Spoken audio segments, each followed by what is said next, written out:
میرے ابا معذور ہوئے تو میں نے اپنی بیمار پڑوسن کے بچے کی دیکھ بھال کے لیے نوکری کر لی۔ میری خوبصورتی دیکھ کر اس کا شوہر میرا دیوانہ ہو گیا اور بولا تم مجھ سے نکاح کر لو، ساری جائیداد تمہارے نام لکھ دوں گا۔ میں نے لالچ میں آ کر مالکن کو مار دیا اور اس کے شوہر سے شادی کر لی۔ کچھ دن بعد میں نے مالکن کے کپڑوں والی الماری کھولی تو اس میں کچھ کاغذات پڑے تھے۔ میں نے کھول کر دیکھے تو میرے ہوش اڑ گئے۔ میں زمین پر بیٹھ کر رونے لگی کیونکہ میرا سب کچھ… میرے ابا ایک ایکسیڈنٹ میں معذور ہو گئے اور ہم 5 بہنوں کا کوئی بھائی نہ تھا۔ ہم 5 بہنیں بیٹھی رو رہی تھی کہ ابا کا کیا بنے گا اور گھر کا خرچہ کون کرے گا۔ میرے ابا ایک فیکٹری میں معمولی سے ورکر تھے۔ اللہ کا شکر تھا کہ اس فیکٹری والے ابا کا علاج کروا رہے تھے اور ابا کو ٹھیک ہونے میں 6 ماہ لگ جانے تھے۔ گھر میں راشن بالکل ختم ہو گیا تھا۔ اگلے دن میری آمنہ بہن جو میٹرک میں پاس تھی، انہوں نے گلی میں بنے ہوئے پرائیویٹ اسکول میں جا کر منت کی تو انہیں وہاں نوکری مل گئی، مگر تنخواہ بہت کم تھی۔ اس سے ہمارے گھر کا گزارا چلنا بہت مشکل تھا۔ اسی شام جب میں گلی میں کھڑی تھی تو میرے پڑوسی سعد کی گاڑی میرے قریب آ کر رکی۔ سعد ہمارے ہی محلے میں رہتا تھا۔ اس کی شادی ہو چکی تھی مگر وہ اپنی بیوی سے زیادہ خوش نہ تھا۔ سعد اور میری دوستی تھی۔ میں گھر والوں سے چھپ کر اکثر سعد کے ساتھ پارکوں میں گھومنے جاتی تھی۔ بس اس بات کا آمنہ باجی کو پتا تھا جو مجھے سختی سے منع کرتی، مگر مجھے ان کی باتوں کی کوئی پرواہ نہ تھی۔ میں اپنی زندگی خود سے جینا چاہتی تھی۔ سعد کے چہرے پر گہری ہمدردی تھی۔ وہ بولا میں جانتا ہوں تم لوگ اس وقت بہت مشکل حالات سے گزر رہے ہو، ویسے میرے پاس تمہارے لیے ایک کام ہے۔ میری بیوی اکثر بیمار رہتی ہے اور مجھے اپنے بچے کی دیکھ بھال کے لیے ایک لڑکی کی ضرورت ہے۔ تنخواہ تم جو بولو گی ملے گی۔ یہ سنتے ہی میری آنکھوں میں چمک آ گئی۔ یہ تو وہی موقع تھا جس کا مجھے انتظار تھا۔ میرے دل کی مراد پوری ہو رہی تھی۔ میں یہ کام کروں گی۔ میں نے فوراً حامی بھر لی۔ جب میں نے گھر آ کر یہ خوشخبری سنائی تو آمنہ باجی کا چہرہ غصے سے سرخ ہو گیا۔ تمہارا دماغ خراب ہو گیا ہے نوری، تم اس شخص کے گھر نوکرانی بنو گی، وہی شخص جس سے میں نے تمہیں دور رہنے کو کہا تھا۔ نوکرانی نہیں باجی، بچے کی دیکھ بھال کرنی ہے اور وہ مجھے اچھی خاصی تنخواہ دے رہا ہے، اتنی کہ آپ پورے مہینے اسکول میں پڑھا کر بھی نہیں کما سکتی۔ میں نے غصے سے جواب دیا مجھے اس کے پیسے سے کوئی لینا دینا نہیں۔ تم ایک غیر مرد کے گھر جہاں اس کی بیوی بھی ہو ہرگز کام نہیں کرو گی، لوگ کیا کہیں گے؟ ابا کی عزت کو تو خیال کرو۔ وہ تقریباً چیخ پڑی تھی۔ لوگوں کا کام ہی کہنا ہے جب ہم بھوکے مر رہے ہوں گے تو کیا یہ لوگ ہمیں ایک نوالا بھی دیں گے؟ میں نے آخری پتہ کھیلا، آپ چاہتی ہیں کہ ہم چھوٹی بہنوں کو اسکول سے اٹھا لیں یا دادی کے سامنے ہاتھ پھیلائیں؟ میری بات پر وہ لاجواب ہو گئیں۔ ان کی آنکھوں میں بے بسی کے آنسو تھے۔ وہ جانتی تھی کہ میں شروع سے ہی خود سر اور ضدی تھی۔ وہ جانتی تھی کہ میں جو فیصلہ کر لیتی ہوں اس سے پیچھے نہیں ہٹتی۔ تم بہت پچھتاؤ گی نوری، انہوں نے شکست خوردہ لہجے میں کہا۔ میں عیش کروں گی باجی، پچھتائیں گی تو آپ، میں نے غرور سے کہا اور اپنے کمرے میں چلی گئی۔ اگلی صبح آمنہ باجی کی آنکھوں میں تیرتی ہوئی بے بسی اور خوف کو نظر انداز کرتے ہوئے میں نے اپنے سب سے اچھے کپڑے پہنے اور ایک نئے سفر پر روانہ ہو گئی۔ میں سعد کے عالیشان گھر کے دروازے پر کھڑی تھی، یہ نہیں جانتے ہوئے کہ یہ دروازہ میری خوش قسمتی کی طرف نہیں بلکہ ایک ایسے اندھے کنویں کی طرف کھل رہا تھا جہاں سے واپسی ناممکن تھی۔ جیسے ہی میں نے سعد کے گھر کے وسیع و عریض لاؤنج میں قدم رکھا، میری آنکھیں چکا چوندھا رہ گئیں۔ اونچی چھتوں پر بڑے بڑے فانوس، نرم قالینوں پر رکھا مہنگا فرنیچر اور دیواروں پر لگی نایاب پینٹنگز، یہ سب میرے خوابوں کی دنیا تھی۔ میں نے ایک لمحے کے لیے سوچا اگر یہ گھر میرا ہو جائے تو یہ خیال بجلی کی طرح میرے پورے وجود میں دوڑ گیا۔ آؤ نوری بیٹی، اندر آ جاؤ، اپنا ہی گھر سمجھو۔ ایک شفیق آواز نے مجھے چونکا دیا۔ سامنے ایک نفیس خاتون کھڑی تھی جنہیں سعد نے اپنی والدہ یعنی میری ہونے والی ساس کے طور پر ملوایا۔ ان کے چہرے پر ایسی محبت اور شفقت تھی کہ ایک پل کو آمنہ باجی کا خوف زدہ چہرہ میری نظروں سے اوجھل ہو گیا۔ جی آنٹی، میں نے ادب سے کہا۔ آنٹی نہیں، اماں جی کہو۔ وہ مسکرائیں۔ سعد نے تمہارے بارے میں بہت کچھ بتایا ہے، تم بہت اچھی لڑکی ہو۔ تھوڑی دیر بعد مجھے انہوں نے سعد کا بیٹا جو 3 سالہ ساحل میری گود میں دھما دیا۔ بس تمہیں اسی کا خیال رکھنا ہے۔ اس کی ماں کی طبیعت اکثر ناساز رہتی ہے، وہ اپنے کمرے میں ہی آرام کرتی ہے۔ میں نے ساحل کی طرف دیکھا، وہ مسلسل روئے جا رہا تھا اور اپنی ماں کے پاس جانے کی ضد کر رہا تھا۔ بچہ سنبھالنا میری سوچ سے کہیں زیادہ مشکل تھا۔ وہ نہ کچھ کھا رہا تھا، نہ میرے پاس ٹک رہا تھا۔ سارا دن اس کے رونے اور چیخنے نے میرے سر میں درد کر دیا تھا۔ میں سوچ رہی تھی کہ یہ کیسی شاہانہ زندگی ہے جس کا پہلا دن ہی اتنا اذیت ناک ہے، لیکن جب دن کے اختتام پر سعد نے میرے ہاتھ میں ایڈوانس تنخواہ کے نام پر نوٹوں کی ایک موٹی گٹھی تھمائی تو میری ساری تھکاوٹ اور جھنجھلاہٹ رفو چکر ہو گئی۔ پیسہ واقعی دنیا کی سب سے بڑی طاقت تھی۔ دن گزرتے جا رہے تھے، میرا زیادہ تر وقت ساحل کے پیچھے بھاگتے یا سعد سے باتیں کرتے گزرتا۔ سعد کی بیوی جس کا نام عالیہ تھا اپنے کمرے تک ہی محدود تھی۔ مجھے اس کے کمرے سے اکثر کرہانے اور تڑپنے کی آوازیں آتی۔ وہ دعائیاں دیتی رہتی، میں مر جاؤں گی، کوئی مجھے بچا لو۔ یہ آوازیں سن کر مجھے اس پر ترس آنے کی بجائے ایک شیطانی خوشی محسوس ہوتی۔ میں دل ہی دل میں دعا کرتی، کاش یہ سچ ہو جائے، کاش تم جلدی مر جاؤ تاکہ میری راہ آسان ہو۔ سعد بھی اکثر مجھ سے عالیہ کی بیماری کا رونا روتا۔ پتہ نہیں اسے کیا ہو گیا ہے نوری، وہ افسردہ لہجے میں کہتا، ہر وقت کی بیماری اور چڑچڑا پن، جب سے تم آئی ہو اس گھر میں تھوڑی زندگی آ گئی ہے، ورنہ یہ گھر تو قبرستان بن چکا تھا۔ اس کی باتیں میرے دل میں امید کے نئے دیے جلاتی تھیں۔ وہ مجھے پسند کرتا تھا، میں یہ بات اچھی طرح جانتی تھی۔ اس کی ساس یعنی اماں جی بھی مجھ پر بے حد مہربان تھی۔ وہ مجھے اپنے ہاتھ سے بنی چیزیں کھلاتی اور ہر وقت میری تعریف کرتی۔ مجھے لگتا تھا کہ میں نے دنیا کی سب سے خوش قسمت نوکری حاصل کر لی ہے۔ ایک دوپہر اماں جی نے مجھے سوپ کا پیالہ تھماتے ہوئے کہا، نوری بیٹی، یہ عالیہ کو دے آؤ، آج اس کی طبیعت کچھ زیادہ ہی خراب لگ رہی ہے۔ میں نے ہچکچاتے ہوئے پیالہ تھام لیا۔ میں عالیہ کے کمرے میں جانے سے کتراتی تھی۔ اس کی بیماری اور ویرانی مجھے خوف زدہ کرتی تھی۔ میں نے دروازے پر دستک دی اور اندر داخل ہو گئی۔ کمرے میں اندھیرا اور دواؤں کی تیز بو تھی۔ عالیہ بستر پر ایک ڈھانچے کی طرح لیٹی ہوئی تھی۔ اس کی خوبصورت آنکھیں اندر کو دھنس چکی تھیں اور چہرے پر موت کی زردی چھائی ہوئی تھی۔ بھابھی، یہ سوپ پی لے، اماں جی نے بھیجا ہے۔ میں نے پیالہ اس کے قریب کیا۔ اچانک اس نے جھپٹ کر میرا ہاتھ پکڑ لیا۔ اس کی گرفت کمزور تھی لیکن اس کی آنکھوں میں وحشت تھی۔ سنو لڑکی، میری بات سنو، اس نے کانپتی ہوئی آواز میں سرگوشی کی۔ کیا ہوا بھابھی؟ میں نے گھبرا کر اپنا ہاتھ چھڑوانے کی کوشش کی۔ یہ سوپ مت دو مجھے، اس میں زہر ہے، اس نے رازدانہ انداز میں کہا۔ میرے پیروں تلے سے جیسے زمین نکل گئی۔ زہر؟ آپ یہ کیا کہہ رہی ہیں؟ اماں جی آپ سے اتنی محبت کرتی ہیں، وہ ایسا کیوں کریں گی؟ وہ عورت ایک ناگن ہے۔ عالیہ کی آنکھوں میں آنسو بھر آئے۔ وہ اور اس کا بیٹا میری دولت کے پیچھے ہیں۔ وہ مجھے مارنا چاہتی ہیں تاکہ ساتھ دوسری شادی کر سکے اور میری ساری جائیداد ان کی ہو جائے۔ اس نے التجا بھری نظروں سے مجھے دیکھا۔ خدا کے لیے میری مدد کرو، پولیس کو بتاؤ، کسی کو بتاؤ، ورنہ یہ لوگ مجھے مار ڈالیں گے۔ میں ساکت کھڑی تھی۔ میرے کانوں میں عالیہ کے الفاظ نہیں بلکہ سعد کے وہ الفاظ گونج رہے تھے جو اس نے مجھ سے کہے تھے، وہ دوسری شادی کر سکے۔ یہ جملہ میرے دل و دماغ پر ہتھوڑے کی طرح برس رہا تھا۔ عالیہ میری خاموشی کو میری ہمدردی سمجھ رہی تھی، لیکن میرے اندر کی نوری ایک فیصلہ کر چکی تھی۔ یہ مدد مانگنے کا موقع نہیں، موقع سے فائدہ اٹھانے کا وقت تھا۔ اس عورت کی موت میری خوش قسمتی کی ضمانت تھی۔ میں نے اس کے چہرے کو غور سے دیکھا۔ اس کی آنکھوں میں زندگی کی التجا تھی اور میرے دل میں اس کی موت کی خواہش۔ ایک شیطانی مسکراہٹ میرے لبوں پر آئی جسے میں نے بڑی مشکل سے چھپایا۔ اب اس کھیل کی چال میرے ہاتھ میں تھی۔ میرے اندر کے شیطان نے انسانیت پر غلبہ پا لیا۔ میں نے اپنے چہرے پر انتہائی ہمدردی اور پریشانی کے تاثرات سجاتے ہوئے اس کا ہاتھ تھپ تھپایا۔ آپ فکر نہ کریں بھابھی، میں ہوں نا۔ آپ کیسی باتیں کر رہی ہیں؟ بھلا اماں جی ایسا کیوں کرنے لگیں؟ شاید بیماری کی وجہ سے آپ کو وہم ہو رہا ہے۔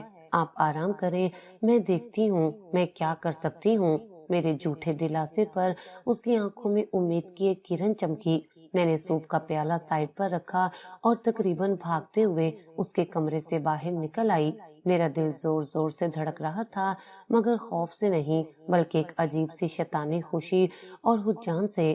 اس کی مدد کرنا اپنی خوشیوں کو اپنے ہاتھوں سے دفن کرنے کے برابر تھا۔ وہ مرنا چاہتی ہے تو مرے، مجھے تو اپنی منزل پانی تھی۔ میں سیدھا اماں جی کے کمرے کی طرف بڑھی۔